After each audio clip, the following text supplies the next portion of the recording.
Voilà, donc une fois qu'on a fait ça, on peut suivre ses performances en direct. Et donc, je vais déposer le smartphone et je me mets un peu plus loin avec le capteur et je simule donc un lancer. Ah oui, effectivement, il y a eu. Voilà, et là, si je fais un grand lancer, bon, c'est un peu difficile sans crosse de hockey de simuler Et surtout, il faut un le faire lancer. beaucoup plus fort, etc. Enfin, mais d'accord, Voilà, ouais, on tout le à voit fait. bien, oui. Ah, joli coup. Voilà. Et donc là, on a On a la vitesse, on a la vitesse, la durée du la coup. vitesse estimée. Ok. Alors, en théorie, si une fois qu'il serait inséré dans une crosse de hockey, on doit d'abord calibrer la longueur de sa crosse afin que les algorithmes puissent convertir l'angle de rotation en une vitesse en une vitesse de la lame de la crosse de hockey.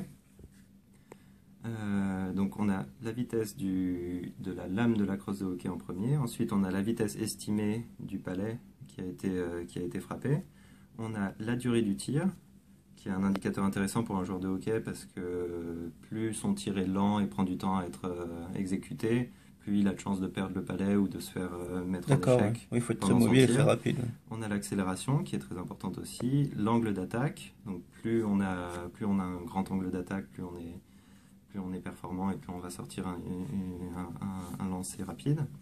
Et la vitesse de rotation donc de la totalité de la crosse. D'accord. Donc voilà Des les fonctionnalités. indicateurs D'accord. qui sont retenus donc par le PowerShot. Il reconnaît aussi si c'était ce qu'on appelle un snapshot qui est une petite passe ou un slapshot, ce qu'il a cru reconnaître ici. Un slapshot étant ce qu'on appelle un lancer frappé au Québec. Et un snapshot, c'est un lancer du poignet, c'est-à-dire où on ne soulève pas vraiment la crosse de la glace, on fait juste un lancer avec la lame de la crosse qui tape le palais. D'accord. Voilà. On peut ensuite regarder les derniers tirs que l'on a effectués. Il y a des statistiques, c'est ça? Oui, tout à fait. Oui. Donc on regarde les derniers tirs que l'on a effectués. Donc là, il y a tous les tirs que j'ai fait à l'instant. Et ensuite, on remonte à il y a 8 heures, il y avait une autre série de tirs. Et ensuite, 2 jours plus tôt, ou je ne sais quand, il y avait donc il y a toute la série de tirs qui ont été enregistrés par le capteur. D'accord.